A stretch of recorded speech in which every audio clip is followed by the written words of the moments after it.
সুপ্রিয় দর্শক আসসালামু আলাইকুম, কেমন আছেন আপনারা? নিশ্চয়ই ভালো আছেন। আজকের ভিডিওতে আপনাদের সবাইকে স্বাগত জানাচ্ছি। আজকে আমি আপনাদের সাথে খুবই গুরুত্বপূর্ণ একটা টপিক নিয়ে আলোচনা করব। আপনারা মাঝে মাঝে অনেকে আমাকে প্রশ্ন করেন যে আপু, আমি প্রথমবার মা হতে যাচ্ছি, নর্মাল ডেলিভারি চাই, কিন্তু এটা নিয়ে আমার অনেক ভয় হয়, অনেক বিভিন্ন বিষয়ে চিন্তা হয়। এছাড়া আমি শুনেছি অমুক এটা বলেছে, তমুক এটা বলেছে, ডেলিভারি রুমে নাকি এরকম হবে, ওইখানে নাকি ওরকম হয়, ইত্যাদি বিভিন্ন কিছু জানিয়ে আপনারা লিখেন যে সাহস পাচ্ছেন না নর্মাল ডেলিভারিতে, কিভাবে কি হবে, আসলে সত্যটা কি। চলুন আজকে এই বিষয়গুলো নিয়ে আলোচনা করি। বাই দ্য ওয়ে, মূল ভিডিওতে যাওয়ার আগে একটা কথা বলি, আমি আমার চ্যানেলে pregnancy related, specially normal delivery related অনেক ইম্পর্ট্যান্ট তথ্য ভিডিও আকারে শেয়ার করে থাকি। এই তথ্যগুলো আমার পার্সোনাল এক্সপেরিয়েন্স ও আমার ডক্টরের সাজেশন থেকে নেওয়া। তাই আমার চ্যানেলটিকে যদি একবার আপনারা ভিজিট করেন, তাহলে আপনারা আপনাদের প্রশ্নাতীত মনের অনেক প্রশ্নের উত্তর পেয়ে যেতে পারেন। আমন্ত্রণ জানাবো আমার চ্যানেলটিকে একবার ভিজিট করে দেখার জন্য। এবারে চলুন মূল আলোচনায় যাওয়া যাক। আমি শুরুতেই বলেছি আজকে আলোচনা করব, মাঝে মাঝে অনেকে আমাকে প্রশ্ন করেন, বিশেষ করে নতুন মায়েরা, যে আপু আমি নর্মাল ডেলিভারি চাই, কিন্তু আমার ভীষণ ভয় হচ্ছে, কত ধরনের প্রশ্ন মনে আসে, অমুকের থেকে এটা শুনেছি, তমুকের থেকে ওই রকম শুনেছি, ডেলিভারি রুমে নাকি এটা হয়, ওই রুমে নাকি ওটা হয়, আসলে সত্যিটা কি, এটা নিয়ে আজকে আলোচনা করব।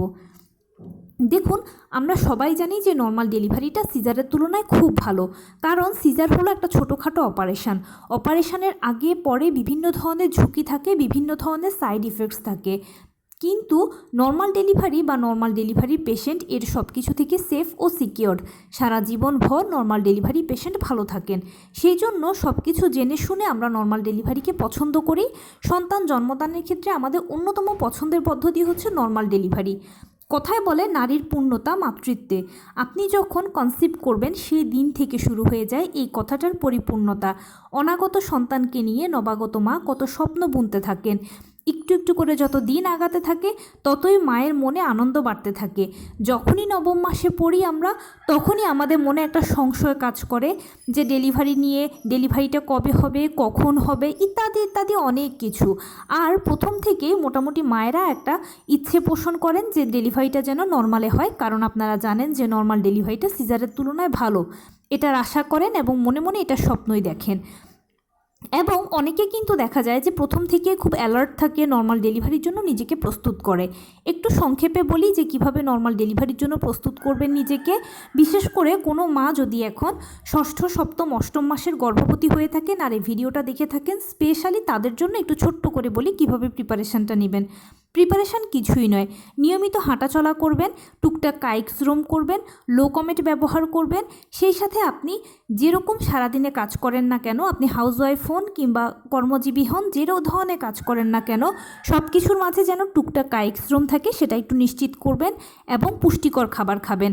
সারাদিনে চেষ্টা করবেন আপনি যেরকম খাবার খাচ্ছেন, সকল ভিটামিন, মিনারেলস, ক্যালসিয়ামগুলো যেন ঘুরে ফিরে আপনার বডিতে যায়, আপনার থেকে যেন বাচ্চা পায়। ডাক্তারের দেওয়া আয়রন, ভিটামিন, ক্যালসিয়াম ওষুধগুলো নিয়মিত সেবন করবেন। অনেকে এটা নিয়ে নেগলেন্সি করে, কিন্তু প্লিজ এটা নিয়ে কোনো হেলাফেলা করা যাবে না। কারণ কি, গর্ভাবস্থায় আপনি একের ভেতরে দুই, তাই যতই আপনি খাবার খান না কেন একটা ছোট্ট গ্যাপ থেকেই যায়, আর এই গ্যাপটা এই আয়রন, ভিটামিন, ক্যালসিয়াম ওষুধগুলো পূরণ করে। সেজন্য এগুলো ডাক্তার যেভাবে আপনাকে যত বেলা দিয়েছে সেভাবে সেরকম করে সেবন করবেন, ইনশাল্লাহ আপনার ও বাচ্চার জন্য ভালো হবে। 12 থেকে 14 গ্লাস পানি নিয়মিত পান করবেন, আর যে কোনো খাবারকে একটু হালকা কুসুম গরম খাওয়ার চেষ্টা করবেন। এতে অ্যামনিওটিক ফ্লুইডের ব্যালেন্স প্রথম থেকে শেষ পর্যন্ত ঠিক থাকবে। আর অবশ্যই ভালো মন্দ ডাক্তারের সাথে শেয়ার করবেন। 4 বার চেক আপ করাবেন। কোন 4 বার চেক আপ করাবেন? প্রথম কনসিভ করার পরে একবার, 5 মাসে একবার, 7 মাসে একবার, 9 মাসে একবার। মোটামুটি এই প্রস্তুতিগুলো যদি প্রথম থেকে আপনি গ্রহণ করতে থাকেন, তাহলে ইনশাল্লাহ ফাইনালি আপনিও সুস্থ থাকবেন, আপনার বাচ্চাও সুস্থ থাকবে, এবং নর্মাল ডেলিভারির জন্য যা যা ক্রাইটেরিয়া আছে সেগুলো আপনিও বাচ্চা উভয়ই মিট আপ করতে পারবেন আশা করছি, এবং ফাইনালি ডেলিভারিটা নর্মালেই হবে। তো যারা এভাবে প্রিপারেশান নেবেন বা নিচ্ছেন বা নিয়েছেন, তাদের জন্য কিন্তু অনেকটাই নর্মাল ডেলিভারিটা আসার কথা। আর যারা একটু কুঁড়ে বা অলস প্রকৃতির, শুয়ে বসে থাকাটা পছন্দ করেন, সেক্ষেত্রে নর্মাল ডেলিভারিটা অনেক বেশি কঠিন হয়ে যাবে। এবারে বলি নর্মাল ডেলিভারিতে কিভাবে নিজেকে সাহস যোগাবেন। নর্মাল ডেলিভারির কথা আপনারা যখন শোনেন, অনেকে বিভিন্ন ধরনের বলে বা অনেক রকমে বলে। বিশেষ করে যারা নতুন মা, তারা যখন নবম মাসে পড়েন বা যখন দেখেন যে নর্মাল ডেলিভারির পক্ষে আছে সব কিছু, বা প্রথম থেকেই যাদের নর্মাল ডেলিভারির ইচ্ছে থাকে, তারা তো এইসব ব্যাপারগুলোই জানতে চেষ্টা করেন, খুঁটিনাটি বিষয় সম্পর্কে। এখন আমাদের সমাজে কিছু মানুষ আছে যারা অরিজিনাল কথা বলে, আবার কিছু মানুষ আছে যারা কথাকে অতিরঞ্জিত করে। যারা অরিজিনাল কথা বলে তারা তো বলবেই যে হ্যাঁ এটা তো খুব স্বাভাবিক ব্যাপার, এটা এরকম এরকম। আর যারা অতিরঞ্জিত করে তারা তো সেটাকে একেবারে মশলা মাখিয়ে টেনে টেনে এমন পর্যায়ে নিয়ে যাবে যে আপনার নাওয়া খাওয়া সব কিছু হারাম হয়ে যাবে। যেমন আমি যদি একটা উদাহরণ দিই এটাকে, ধরুন আমাদের সবারই তো কম বেশি হালকা পাতলা হাত কেটেছে, তাই না? ধরুন আপনার হালকা একটা হাত কেটেছে, এখন আপনি জানেন এটার অনুভূতিটা কীরকম, কিন্তু যার কখনো হাত কাটেনি সে তো এটা জানে না। এখন সে যদি কাউকে জিজ্ঞেস করে, যারা অরিজিনাল কথা বলে তাদেরকে যদি জিজ্ঞেস করে আচ্ছা আমার কখনো হাত কাটেনি, হাত কাটলে কেমন লাগে, এখন অরিজিনাল কথা বলাওয়ালা লোকেরা বলবে যে না এটা কোনো ব্যাপার না, সিম্পল হাত কেটে গেলে তুমি একটু অ্যান্টিসেপটিক দিলে ঠিক হয়ে যাবে। আর যারা অতিরঞ্জিত কথা বলে তারা বলবে হাত কেটে যাওয়া, আমার একবার হাত কেটেছিল, রক্তে পুরো সব ভেসে গিয়েছিল, আমি তো মাথা ঘুরে পড়ে গিয়েছিলাম, আমার তো ভীষণ কষ্ট হয়েছিল, আমাকে তো হসপিটালে যেতে হয়েছে, আমার তো এরকম হয়েছে ওরকম হয়েছে। আপনি তো এগুলো শুনলে বলবেন বাবা আমি আর ছুরি কাঁচি ধরার কোনো প্রয়োজন নেই, এটা তো এরকম অবস্থা। কিন্তু আসলে কি এরকম? একদম নয়, এটা সিম্পল ব্যাপার, তাই না? সেই জন্য যারা উপদেশ নিচ্ছেন বা শুনছেন, উপদেশ নিন, ভালো কথা। উপদেশ নিলে শুনলে আপনার জ্ঞানের পরিধি বাড়বে, সিদ্ধান্ত নেওয়ার ক্ষমতা বৃদ্ধি পাবে। কিন্তু কার থেকে উপদেশ নিচ্ছেন সেটা একটু জেনে বুঝে নেবেন, তাহলে আপনার জন্য সুবিধা হবে। আর নর্মাল ডেলিভারিটা হচ্ছে একটা সম্পূর্ণ প্রাকৃতিক পদ্ধতি। এখানে প্রথম থেকে শেষ পর্যন্ত প্রতিটি ধাপ প্রাকৃতিকভাবে শুরু হয়ে প্রাকৃতিকভাবে শেষ হবে। জোর করে ডাক্তার দিয়ে টানা হ্যাচড়া করে কোনো মতেই কিন্তু কিছু সম্ভব নয়। সেই জন্য যেহেতু বিষয়টা প্রাকৃতিক পদ্ধতি, তাই এখানে এটা একটু সময় সাপেক্ষ। কারণ আপনারা সবাই জানেন যে প্রাকৃতিক সব কিছুই ভালো, এগুলোর কোনো সাইড ইফেক্টস নেই, কিন্তু একটু সময় লাগে। হাত কেটে গেলে আপনি যখন কোনো অ্যান্টিবায়োটিক ইউজ করবেন তখন সেক্ষেত্রে এটা দ্রুত ভালো হয়ে যাবে। আর প্রাকৃতিক লতা পাতাগুলো যদি ব্যবহার করেন তাহলে এটা সারতে একটু সময় লাগবে। এখানে নর্মাল ডেলিভারিটা হচ্ছে এরকম। আপনি নর্মাল ডেলিভারির জন্য অপেক্ষা করতে হবে। ডাক্তার আপনাকে যে ডেটটা দিয়ে দেবে সেই ডেটে ডেলিভারি হতে পারে, সেই ডেটে ডেলিভারি নাও হতে পারে, ডেটের বহু আগেও হয়ে যেতে পারে, বহু পরেও হতে পারে। এখন যাদের আগে হয়ে যায় তাদের তো টেনশান নেই, যাদের ডেটে হয় না তাদের একটু টেনশান। ওই জায়গাটা হচ্ছে এখানে একটু কষ্ট, যদি বলেন তাহলে প্রকৃতপক্ষে এটাই কষ্ট যে কবে ডেলিভারি প্রক্রিয়া শুরু হবে। যেহেতু প্রাকৃতিক পদ্ধতি, সিজারটা প্রি প্ল্যান, ডাক্তার বলে দেয় যে অমুক দিনের অমুক তারিখে সিজার হবে, আপনি গিয়ে সিজার করিয়ে ফেলতে পারবেন। আপনি জানেন যে অমুক দিন আপনার বাচ্চা হবে, কিন্তু নর্মাল ডেলিভারিতে অপেক্ষা করতে হবে যে কবে ডেলিভারি প্রক্রিয়া শুরু হবে, কবে প্রক্রিয়া শুরু হবে। এই শুরু হওয়ার জন্য যে অপেক্ষাটা, এটাই হচ্ছে মূলত এখানে কষ্ট। আর একবার যদি প্রক্রিয়া শুরু হয়ে যায় তাহলে একের পর এক ধাপগুলো এমনভাবে অতিক্রম হতে থাকে যে আপনি একটা বুঝে ওঠার আগে আরেকটা শুরু হবে, আরেকটা বোঝার আগে ডেলিভারি হয়ে যাবে। পুরো ম্যাজিকের মতো ব্যাপারটা, শুধুমাত্র কষ্ট হচ্ছে একটু অপেক্ষাটা। আর অনেকে বলেন যে ব্যথাটা কেমন? নর্মাল ডেলিভারিতে ব্যথাটা হচ্ছে, এটাকে আসলে যদি ব্যথা বলি তাহলে ভুল হবে, এটা একটা মিষ্টি অনুভূতি। কারণ এরপরেই আপনার সন্তান আপনার কোলে আসবে, যার জন্য আপনি এত অপেক্ষা করেছেন, এত কষ্ট সহ্য করেছেন।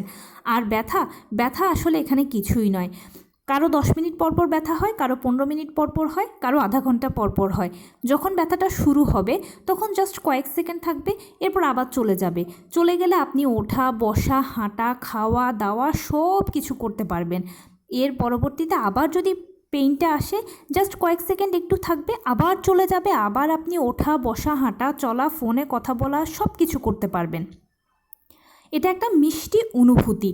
যেমন ধরুন আমাদের যখন পেটে ব্যথা করে তখন কিন্তু র্যান্ডম করে, সেটা আধা ঘন্টা থাকুক, 15 মিনিট থাকুক, 1 ঘন্টা থাকুক, কিন্তু এখানে এরকম হয় না। এখানে ভেঙে ভেঙে হয়, ধাপে ধাপে হয়। আপনি এখানে অনেক সুযোগ পাবেন এবং প্রথম থেকে শেষ পর্যন্ত ব্যথাগুলো এরকমই থাকে। হালকা ব্যথাটা তো একেবারেই হালকা, এরপরে যখন মাঝারি পর্যায়ে যায় তখন মাঝারি, এরপরে যখন ভারী পর্যায়ে যায় তখন অনেকে ভাবেন যে তীব্র ব্যথা, অসহ্য ব্যথা। না, একদম নয়। ভারী পর্যায়ে মানে হচ্ছে ব্যথাটা বারে কমে আসবে। আগে যদি আপনার 10 মিনিট পরপর হতো, এখন হয়তো 6 মিনিট পরপর হবে, 7 মিনিট পরপর হবে, 2 মিনিট পরপর হবে, এরকমটা হবে। আর ব্যথাটা কখনোই অসহ্য নয়। একটা কথা আপনি নিজের লজিক দিয়ে চিন্তা করুন, যদি ব্যথাটা এত অসহ্য হতো, এত কষ্ট হতো, তাহলে কি প্রতিদিন প্রতিনিয়ত হাজার হাজার মা তাদের সন্তানকে নর্মালে জন্ম দিতে পারতো বলুন? অবশ্যই নয়। অবশ্যই ব্যথাটা সহ্য করার মতো, তাই সবাই সহ্য করতে পারে বিধায় কিন্তু নর্মালের চেষ্টা করে, নর্মালে বাচ্চা জন্ম দেয়। এবং একবার যদি কারো নর্মালে বাচ্চা হয়, সে পরবর্তীতেও আবার কনসিভ করে, আবার পরবর্তীতে নর্মালের আশা করে। অনেকে তো আছে 3rd টাইম 4th টাইম নর্মালের আশা করে, নর্মালে বাচ্চা জন্ম দেয়। তাহলে আপনি বলুন, ব্যথাটা যদি এত কষ্টকর হতো, এত অসহ্য হতো, এত মরে যাওয়ার মতো হতো, তাহলে কি এত মা এভাবে সন্তান জন্ম দিত এবং বারে বারেই কি তারা চিন্তা করতো? এটা যদি একেবারে মরার মতো অবস্থা হতো, তাহলে আপনি একবার নিজে কোথাও থেকে মরে আসার পরে আবার কি সেই জায়গায় যাবেন মরার জন্য? কখনোই নয়। তাই যারা বলে যে ব্যথাটা অসহ্য, মরার মতো, এগুলো মিথ্যে কথা, এগুলোর কোনো ভিত্তি নেই। ব্যথাটা সহ্য করার মতো এবং ব্যথাটা খুব সুন্দর ব্যথা। আপনারা সবাই জানেন যে প্রাকৃতিক কোনো কিছুই কিন্তু আমাদেরকে অতিরিক্ত কষ্ট দেয় না, এটাও ঠিক সেরকম। এবারে বলি, অনেকে আমাকে সাইড কাটা নিয়ে বলেন যে প্রচুর ভয়। সাইড কাটাতেও কোনো ভয় নেই। কারণ কি, এটাই সাইড কাটার শব্দটা আপনি এখন যে শুনতে পাচ্ছেন আমাদের কাছ থেকে, এটাকে আপনি ভয় পাচ্ছেন। বিষয়টা অনেকটা ইঞ্জেকশন পুশ করার মতো। ইঞ্জেকশন পুশ করার আগে আমরা কত কিছু ভাবি। ইঞ্জেকশন দেওয়া হবে, আমার হাত ছিঁড়ে যাবে না তো, আমার এটা হবে না তো, আমার ওটা হবে না তো। কিন্তু ইঞ্জেকশন দিলে কি হয় আমরা বুঝতেই পারি না, তাই না? সাইড কাটাটাও এরকম। যখন ডাক্তার আপনার প্রয়োজনে সাইড কাটবে, তখন আপনি বুঝতেই পারবেন না কখন কী করা হচ্ছে, কারণ আপনি তো তখন বাচ্চাকে বের করার জন্য ব্যস্ত থাকবেন। আপনি কিভাবে বুঝবেন? আর ডাক্তাররা যখন সাইড কাটে অথবা সেলাই করে, উভয় ক্ষেত্রে লিকুইড অ্যানেস্থেসিয়া ব্যবহার করে। আপনার বোঝার কোনো অপশানই নেই, কারণ আপনি একটা কাজে ব্যস্ত আছেন, আপনি একেবারেই কিন্তু তখন ফ্রি নন। আপনি তখন আপনার সন্তানকে বের করছেন, চাপ দিয়ে বের করছেন, এবং ডাক্তাররা র্যান্ডম চারপাশ থেকে বলতে থাকবে যে মা চাপ দিন, জোরে জোরে চাপ দিন, জোরে জোরে চাপ দিন।